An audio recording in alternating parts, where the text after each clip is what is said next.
Hello friends, I am GK Kate. Let's see what about today's topic, that is axis signal correction. Okay, then see about this diagram. This must be that PP1. This is the ground.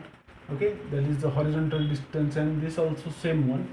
So what about definition of that axis signal correction?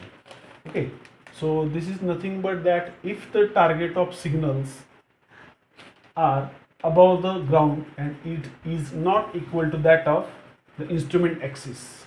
Okay, so that sometimes the measured angles are to be corrected by the applying some corrections. Okay, so those corrections are called as the axis signal corrections or eye object corrections. Okay, let's see what about this something or some part of this one.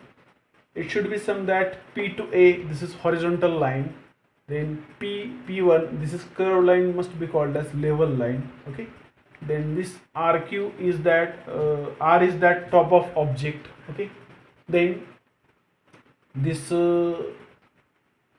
RPS must be that this delta 1, which is the required axis signal correction at P. Okay, then alpha is that angle RPA, observed angle of elevation from P to Q. Then what about C here? What about H1? What about S2? And what about that difference? H1 must be that height of instrument at P. S2 must be that height of target at Q. Okay, and RQ is equals to, that must be S2 minus H1. Okay, so R is that top of signal at Q. Okay, this is top of signal. Then let's see what about H1 H2. H1 H2 must be that height of instrument at P and Q respectively, H1 H2. Then S1 S2 must be that height of targets at P and Q. Let's see what about this diagram. This diagram is that plumb lines or vertical lines which is designated from center of work and angle subtended by that observations overmade as theta. Okay, let's see what about there which corrections required. This must be that P is your instrument station, R is top of object, Q is that bottom of object or that particular line. Okay, so you have to require for that axis signal correction delta 1, that is angle RPA. Okay, let's see what about this RQ. RQ is that difference in height of S2 of signal at Q, and H1 is that height of instrument at P. Then what about that PP1? PP1 must be that horizontal distance capital D. Then when you are starting that particular axis signal correction, this dotted line must be that draw a perpendicular line to that PR. Okay, at R to meet at PQ, which produced that new point S. Okay, so this will be that happening for you have to find that number of angles, you have to find that internal angles. For example, when you taking that any triangles, okay, for example we are taking that angle PRO, okay, such angles can be found by your trigonometrical identities. So in this one, you have to find angle, first angle RPO, which is must be angle RPA plus APO, which is alpha plus 90. Okay, then angle PRO, this such angle must be that the 180 degree minus angle RPO minus theta. So theta is nothing but that subtended angle at the center of earth over the observations made. Okay, so which is equals to finally get 180 minus this value of RPO alpha plus 90 degree bracket complete minus theta, which reduces that 90 minus alpha plus theta in bracket. Okay, then angle QRS,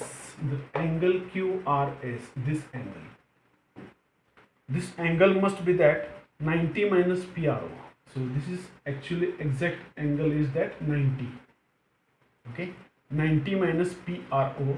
So 90 minus in bracket 90 minus again alpha plus theta in bracket complete. which reduces that alpha plus theta. Okay, as we seen in this diagram that delta 1 is very small. Delta 1 is that very small, which is axial signal correction at P.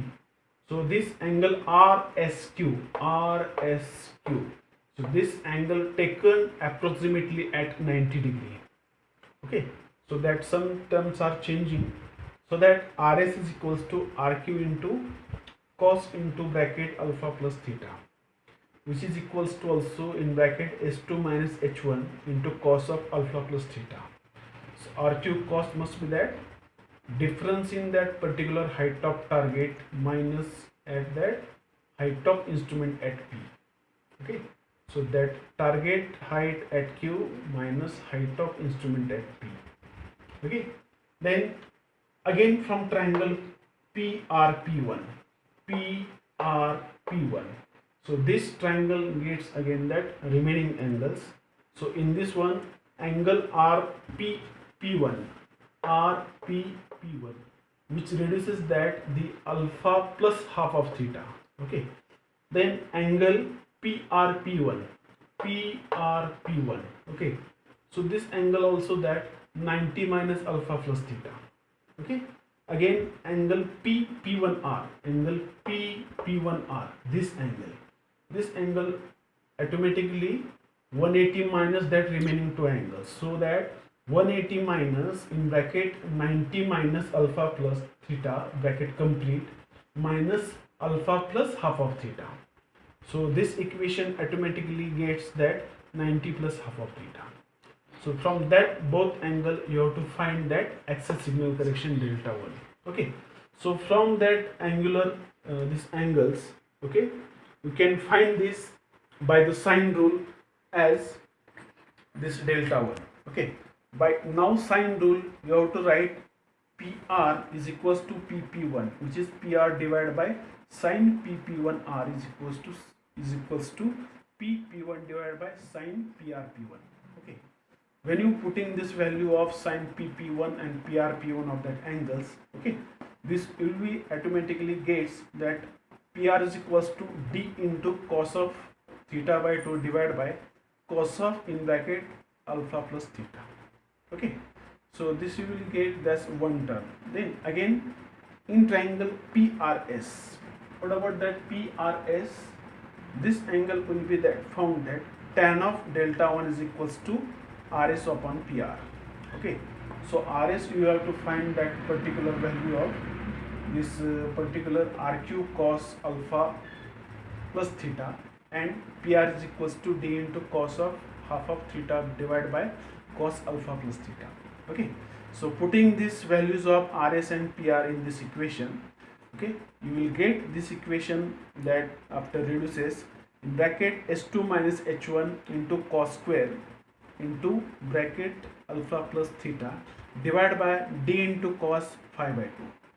Okay, this will be that equation number 1, that is tan delta 1 is equals to this term. Then as we see here in this diagram, the half of theta is very small.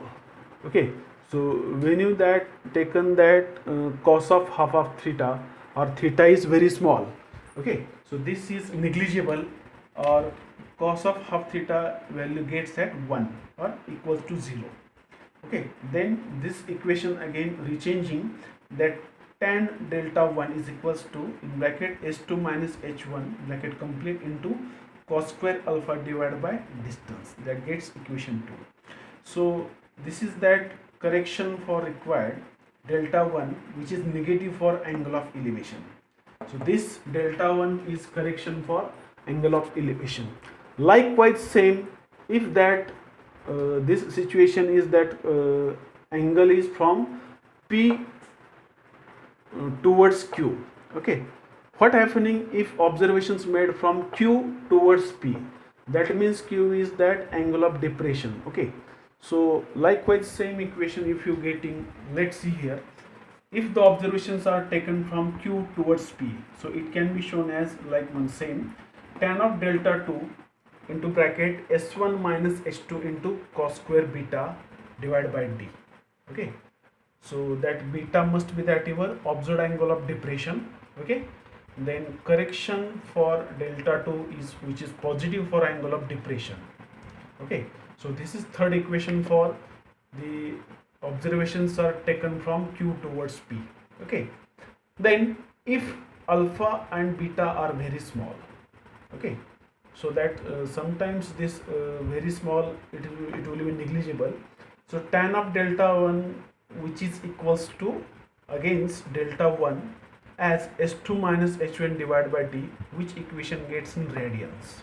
Okay, and that also in converts in seconds, that delta 1 is equals to s2 minus h1 divided by d of sine 1 seconds, which equation gets in seconds. So 1 radian equals to 2,06,265 seconds. So this will be nothing but that multiplication or that conversion. Okay, likewise same for delta 2. Okay, tan of delta 2 which is equals to s1 minus h2 divided by d of sine 1 seconds, which in seconds.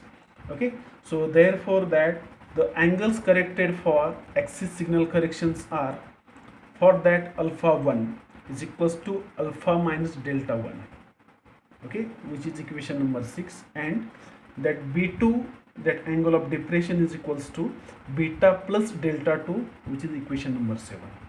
So where that alpha is that observed angle of elevation and beta is that angle of depression. So this alpha 1 is that subtractive, and plus delta 2 in the second one depression is additive. This is subtractive, this is additive. So this is required angles corrected for equations of for axis signal corrections. Okay, so this is the part of trigonometrical leveling which is very important in point of view axis signal correction, then height of targets and height of signals. Okay, so friends, we stop here.